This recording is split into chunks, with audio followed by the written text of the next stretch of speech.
I think we're live. Good morning. It looks like we're live. Matt Manasse, how are ya? Doing well. Thanks for having me. It's fun. Can't wait.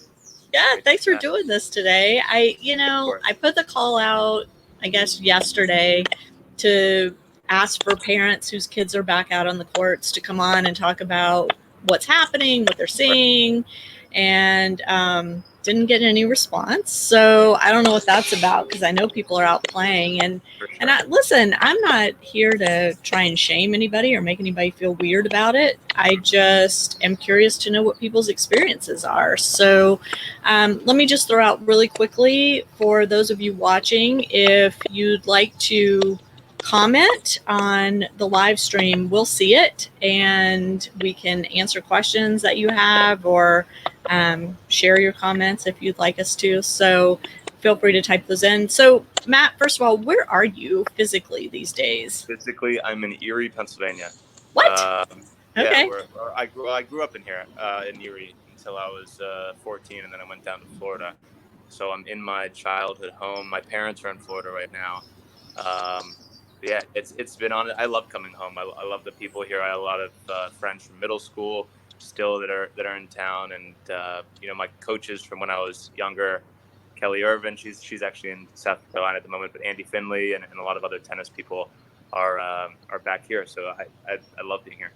Cool.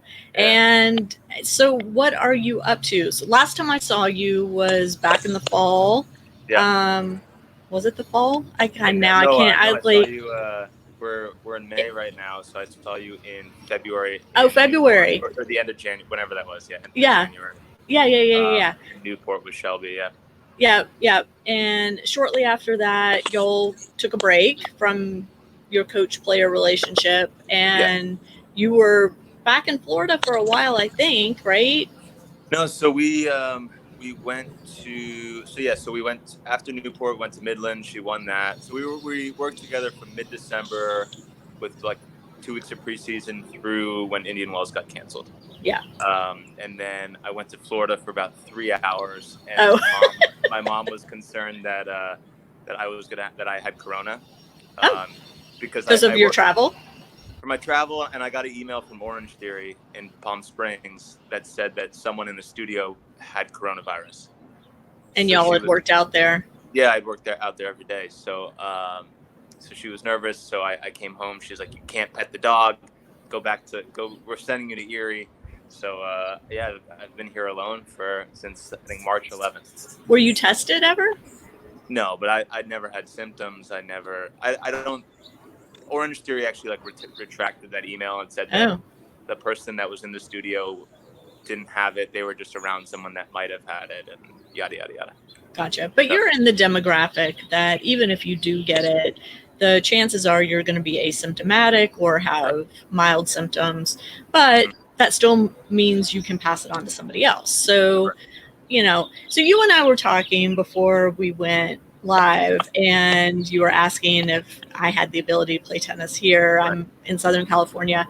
My club opened on Monday. Yesterday, I'm so lost. Today's Tuesday, right? Yes. Cinco de Mayo. Yeah. Oh, yeah. So my club opened yesterday with a whole host of guidelines and rules, and sent multiple emails out to the membership letting us know what they would be doing. And I'm just not there. I'm not ready to play. I'm not ready to be out there. I am very lucky that I have alternate means of staying active, and my husband is quarantining here with me. My dog is here, so I'm not alone, and I don't feel the need to be in a public space around a bunch of people yet. But I know people are back out on the courts. And so kind of, what I wanted to talk about today, Matt, is what you're hearing from the players that you've worked with, from your fellow coaches, what's going on, what precautions are people taking, and personally, what are you doing, and what do you feel comfortable with right now? Yeah, I'll go with the first part of it. I mean, from what I'm hearing, I think in Florida, they've been more aggressive with trying to get back on court. One of my former coaches has actually been coaching a lot of the way through this. I won't say his name probably because he might not want that out there, but he has a private court. He's been doing business as usual the whole time, really. I don't know. For me, I didn't agree with that. Why? Especially, I just like we said on the call, like, okay, like he as a coach or you or I, we can trust ourselves in what we're doing to take the necessary precautions to keep others and ourselves safe. You don't know what the kids you're working with or their parents or whatnot, what they're doing. And I just think if there was a government mandate telling you to stay at home and not go to the tennis courts, that should have been something you abided by. Now that it's lifted, I think like my buddy in Charleston, South Carolina, he works at Joanne Lee Tennis. Nate Feldman. He's back to doing individual one-on-one lessons, but he's wearing a face mask during. He's the only one that's allowed to touch the balls with his hands or gloves. So there's a lot of precautions that they're taking, but I don't know. I understand both sides because teaching pros need to make money right now, For sure. but I don't know. I would, and then the players, obviously the players. I think the players for the most part have been really good about doing everything else other than tennis to stay fit, from what I've seen and heard. Even Nadal came out today and said that he actually would be fine if they just canceled the whole 2020 Yeah. season and got prepared for the Australian Open in 2021. So. Yeah, and here I haven't picked up a racket since I left Indian Wells, and I've just been playing a lot of pickleball. I lined the court. We have a court at our house that doesn't have tennis lines on it actually at the moment, so I just lined it for pickleball. We got a pickleball net, and a couple of people have been coming over and playing. I don't know if it's been perfect social distancing, but yeah, it's been fun. Okay. Yeah. And I mean, that's the thing. We're seeing all kinds of videos on social media of people getting creative with how to hit balls and how to practice things. USTA, Right. I think, has done a really good job of providing information, and like the Net Generation initiative with the tennis at home videos, which I've shared on our YouTube channel, I think have been really good. And they're giving kids and players of all ages really activities that they can do at home to strengthen maybe some of the other areas of their tennis that they might not have worked on otherwise Right. because they felt like they didn't have time. And we've talked about that quite a bit on various live streams I've been doing lately. Yeah. Betty, who is the parent that tweeted back, it's her birthday today. So Betty, if you're still on, happy birthday. And if you decide to hop on with us, we'd love to have you. Or if you have comments to share, we'd love to share those too. Anyway, I think there are a lot of alternatives, and here I'm touching my face, but I am not. I'm going to go in and wash my hands. That's been the hardest thing, I think, the face touching. Yeah. So anyway, I don't know. I wrote an article on Sunday. I think I published on ParentingAces.com with just some of my thoughts over what people can do to make returning to tennis feel safer.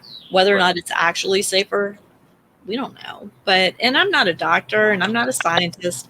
I was just basing those ideas on things that I've read and guidelines that have come out from a variety of Right. organizations. But I mean, what's it going to take for you to be back out on the court, Matt? And what precautions would you want to take yourself, and would you want the person on the other side of the net to take?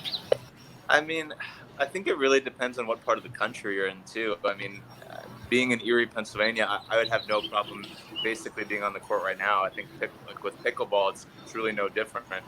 Um, so at the moment, Because because I mean we're a population of 100,000 people, and in total, I think we have had 86 cases or something like that, and that's throughout this whole time. So I mean, it's really gotten to a pretty low level.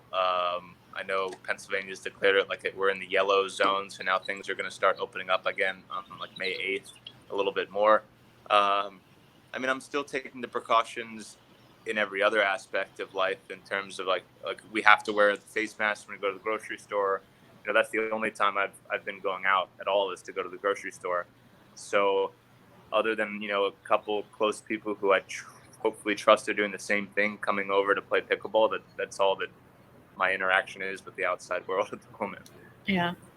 And so if you were going to get back on court and coach juniors, for example, what are some of the things you would want to do, and what are some of the things you would want them to do?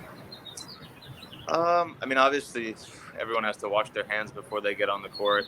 I would have seating, definitely 6 feet apart. I'd probably be the one to pick up all the balls, let them sit in their chairs and kind of relax anyway. Yeah, I mean, the only time you'd have a risk of sharing germs would be touching the balls. So as long as you eliminate that, I think you'd be okay. And obviously the change of ends and kind of talking to each other has to be from a little bit of a distance now. You're not going to be able to do a lot of technical work, maybe where you're touching their racket or touching their hand, and it's going to be more repetition based and just feeding, and then obviously then playing points. I mean, tennis and golf should be one of the first sports that you'd think in terms of like locally to get back. Obviously the travel piece with professional tennis is different, but in terms of, it's not basketball where you have to pass the ball back and forth. Right.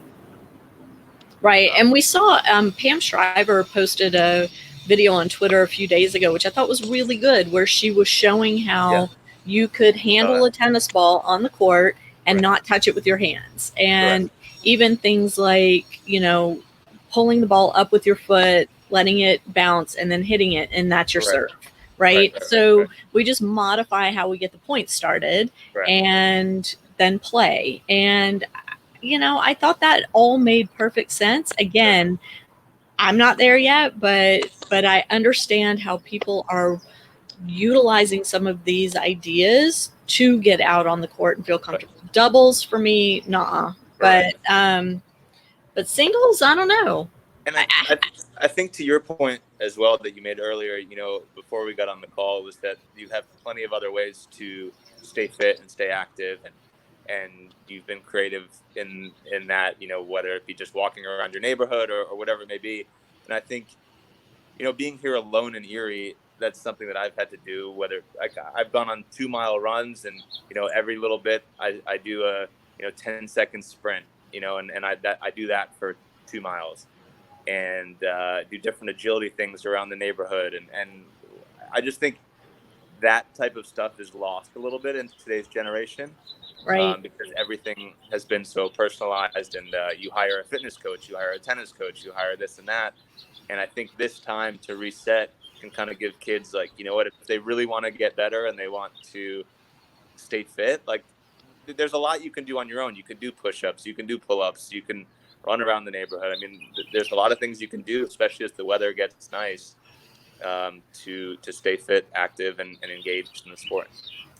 Well, and I have to say, for kids that have been on this this elite junior development pathway for however long they've been on it, I understand why they're concerned and itching to get back on the court, especially the kids that are either in or approaching high school and have a goal of college tennis, and they want to be back out playing, they want to be competing, they want their UTR to go up, they want their ranking to go up.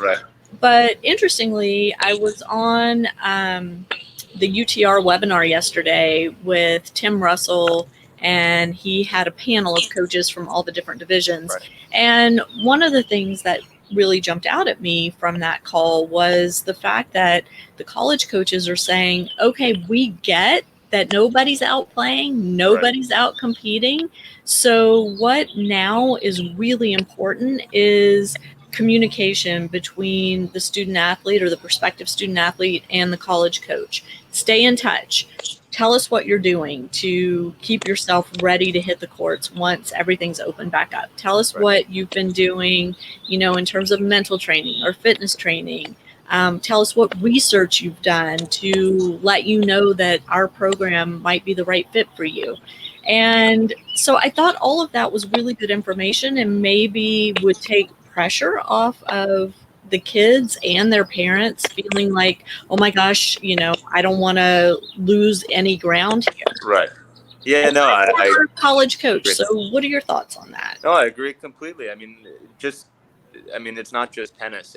Every industry is in the same exact position right now. Everyone's at a standstill. Everyone's, not gaining ground, but no one's gaining ground. So in a sense, we're all in the same position. And with college coaching, it's the same exact thing. I think you're going to see a lot of better coaches actually come out of this. I've been on a lot of Zoom calls with, Chris Young has put together a group of coaches. We have a Zoom call every Monday. I've been on a part of another one with Brian Slack and Kevin Fulton, just talking about ways to make college tennis better. And I think it's, you're always, as a coach and as a player, you're so focused on what's next, and you're always in this competitive, mindset. And now everyone gets a chance to just stop and breathe and reset and kind of think about what they've done in the past, how they can be better moving forward. It puts a lot of things into perspective, because tennis isn't the most important thing in the world right now. There's a lot of other things going on. People are losing their jobs. They can't put food on the table. So I think to look inside and realize what's important is going to bring a lot of better people and coaches and players back on the court once this is all done. I agree. And it has been interesting to sit in on some of these calls and kind of eavesdrop on some of the conversations happening behind the scenes. We don't know what college tennis is going to look like for this coming year. We don't even know if college campuses are going to open in August. Things are still so up in the air. And if they do, can kids move into the dorms? Is that safe? What, locker rooms? I mean, there are just so many things up in the air. So to me, why rush it at this point? Right. We already know so far there are no junior tournaments through at least June, right? I mean, everything's been canceled. We still don't know about national clays. We still don't know about national hards.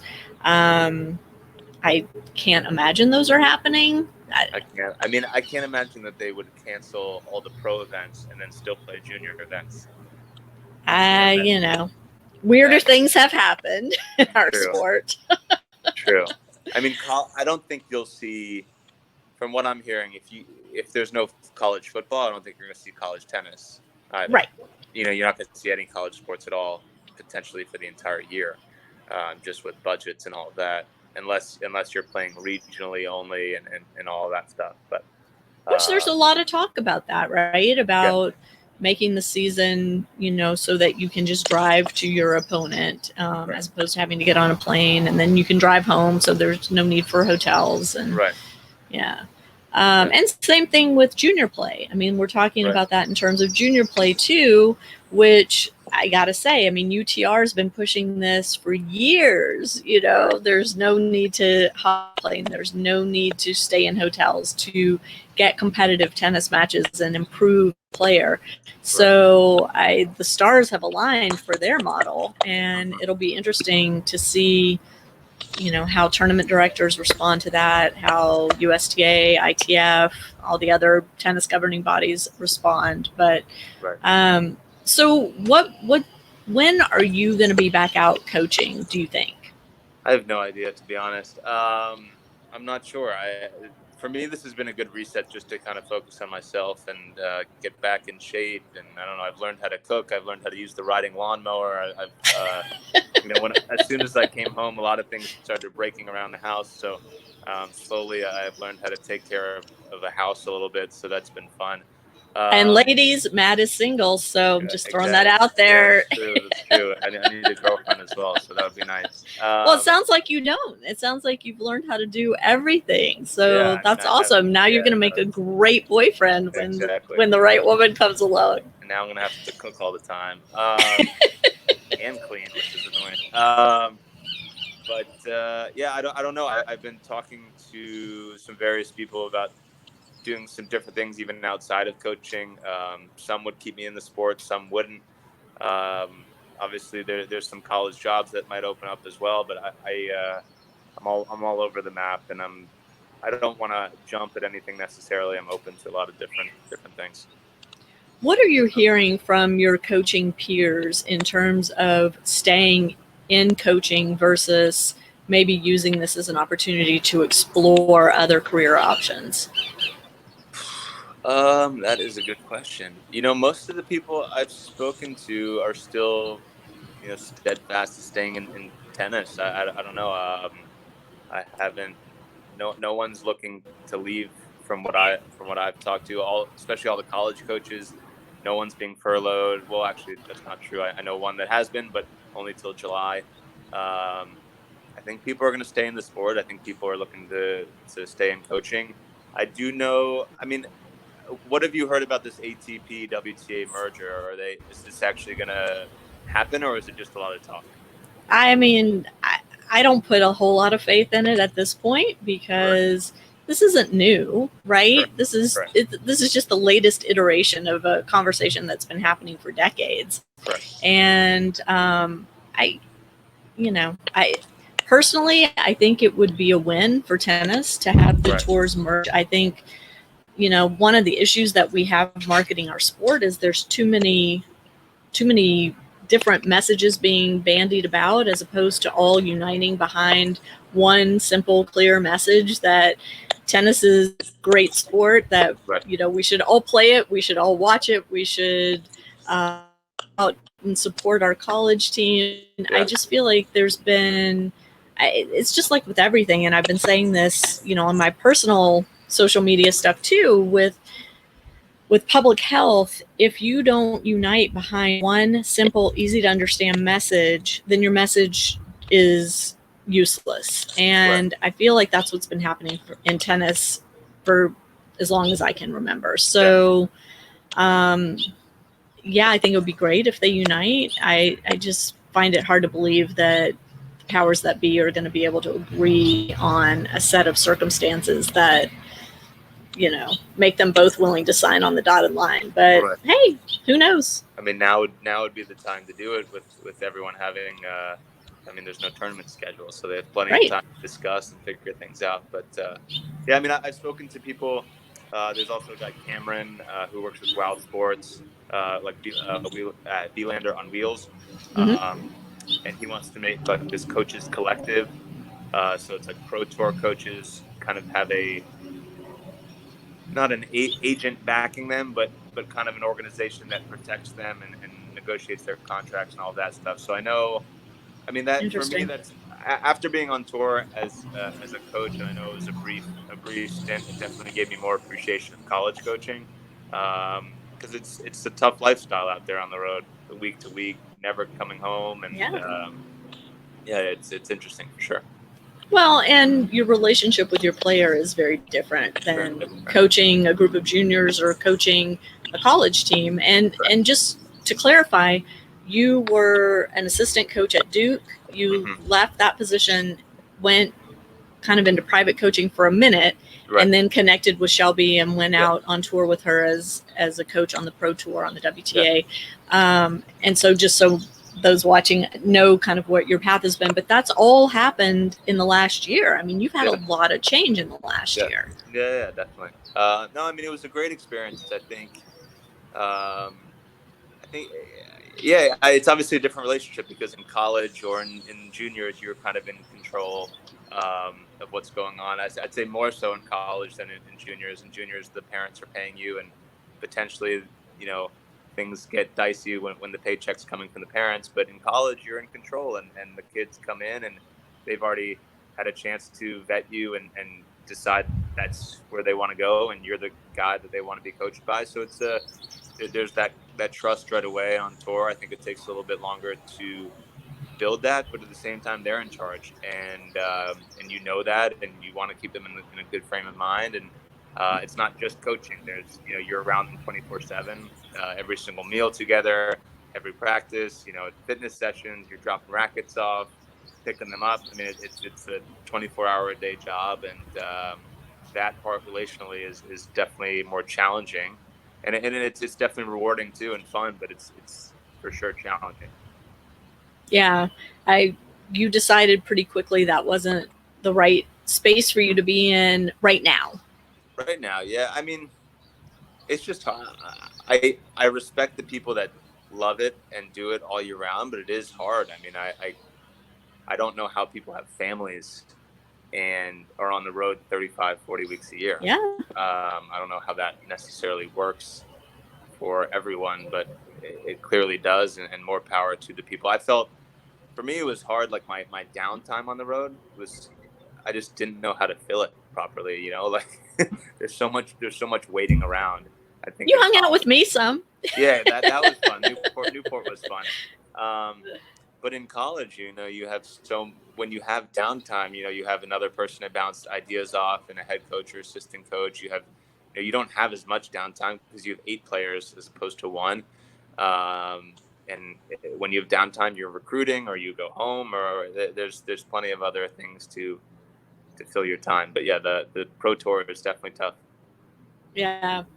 What are you seeing in college tennis in terms of, you know, where we're going to be a year from now? You're on all these calls, and Yeah, so much speculation right now about sure. what's going to happen. And again, we all understand. It's so funny because for me, the only sport I've ever followed at all is tennis. Right. And now I find myself following all these football discussions that are going Right. on because I understand the, synergy between football and every other sport on college campuses. There's a lot going on. But Yeah. I mean, do you think we're ever going to get back to what we were pre-COVID-19? I think so. I mean, once football resumes and basketball resumes, and you can fill stadiums, then you're going to have those budgets. I think maybe the next couple years, it could, you might be. I don't know if you're going to have to decrease the budgets a little bit, just because of the impact of all of this on donor support and everything. I mean, there's two ways to look at it, I think, from being on these calls. Like tennis is probably 1 or 2% of the overall athletic budget at each of these schools. So it's such a small piece of the pie. I like the birds in the background, by the way. Sorry, it's And loud here. but then on the other hand, we're spending, I think, more per student athlete in tennis than any other sport, which is kind of crazy to think about. So if there would be a Why is sport that? huh? Why is that? Why are tennis players so damn expensive?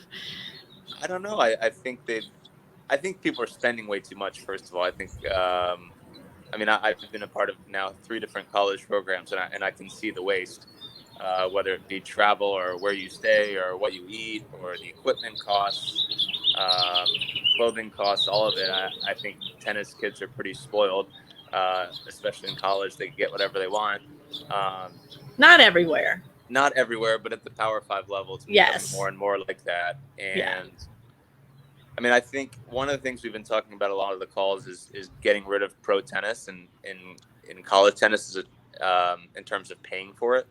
I mean, right now, college tennis is the only sport that pays their student athletes to go to pro events. That can't happen in any other sport, and I'm not sure it really adds anything to college tennis. It doesn't add. It doesn't give any value to the school. It only helps that one student athlete, and a lot of times it can take away from the rest of the team.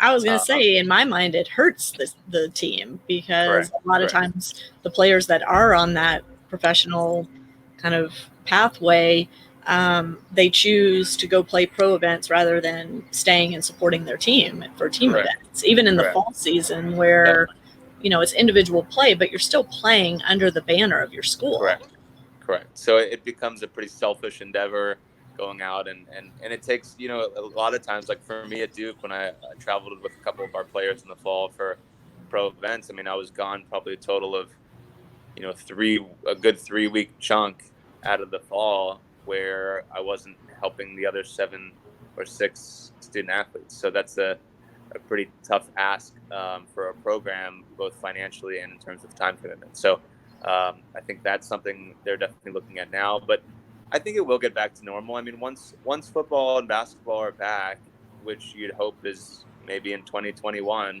I think then everything goes back to normal. And, we were on a call with Dave Mullins, and he said that he had been talking to a lot of athletic directors along with Tim Russell. and no one said any mention of cutting tennis or cutting other sports so far. So I think that's a good sign.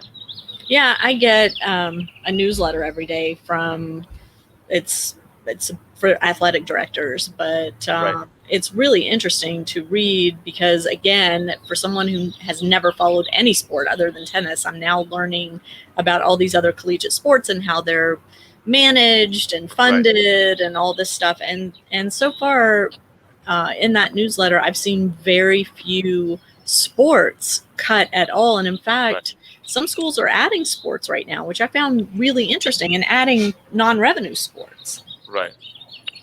Yeah. I mean, I think hopefully, a lot of the calls too that I've been on have been talking about not just ways to save money, but how we can, increase revenue with ticket sales and different things. And obviously being on calls with Chris Young, he has a lot of great ideas with what he's done at Oklahoma State to bring in a lot of donor support. So I think hopefully coaches, in the college space can take this time to, because I think, like I said earlier, when you're always worried about the next recruit and the next match and this and that, you don't have time a lot of and your family and other things. People don't, it's not just all about the job. They don't think about some of these things, and now you have plenty of time. So hopefully college tennis can be a lot stronger post COVID-19. That would be a good thing. Well, let's wind this up. We've been on for about 30 minutes now, but so kind of the premise behind this conversation was people going back to playing tennis. And like I said, I'd really hope to have a parent or two come on and talk about, what they're doing. One of the things that I posed in my little list of ideas for getting back out on the court, one thing to consider is what happens when you're done playing for a kid and the parent's there to pick up the kid and take the kid home. So I know there's been a whole bunch of kind of discussion around safety measures, even in terms of like grocery shopping. What do you need to do with your groceries when you get them home? I'm in the camp that wipes down everything before I put it away. I rinse all my produce in the sink. I wipe down all the packaging with Lysol spray on a paper towel and let it sit, and then I put it in my cabinet. So do we need to take those same precautions with our kids coming back? So they come off the tennis court, God knows what they've touched because they're kids and whatever. They're getting in the car, they're touching stuff in the car, then they're walking in the house. So one of the things I suggested was, having them use hand sanitizer right before they get in the car, and then as soon as they get home, throwing their clothes in the wash and leaving their shoes outside maybe to air out for a few hours. Even for the boys, especially changing their shirts before they walk off the court, putting their used clothing, wristbands, towel, whatever, into a plastic bag, sealing it, and that goes directly into the wash when you get home.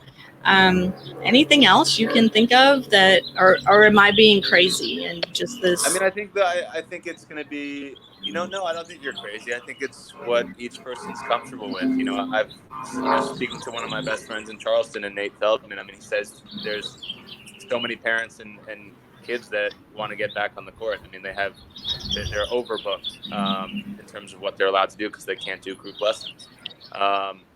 So I think you're going to have a lot of parents that are in the same boat as you that want to take all those precautions, and then you're going to have some that don't. And I think both ways, I don't want to say both ways are fine because then I'm going to sound like I'm not taking this seriously, but I think it's just the comfort level of each parent. And no, I mean, when I came back from Indian Wells, my mom made me take off, everything I was wearing straight in the washing machine before I went upstairs. And then, obviously 3 hours later I was on a plane, but I think she was more in your boat, and maybe that's because we're both Jewish. And I was going to say it's the Jewish mama thing. I don't know. Yeah. No, I think those are all great ideas. 100%. Yeah. All right. Well, you stay safe. Stay sane. I hope you get to hang out with your family soon. And meanwhile, enjoy your pickleball. Yeah. Happy Cinco de Mayo. Have a margarita for me. Oh, well, it's not my thing, but maybe tacos. Okay. Perfect. Good talking to you. Yeah, take care. All right. Bye. Bye, everybody.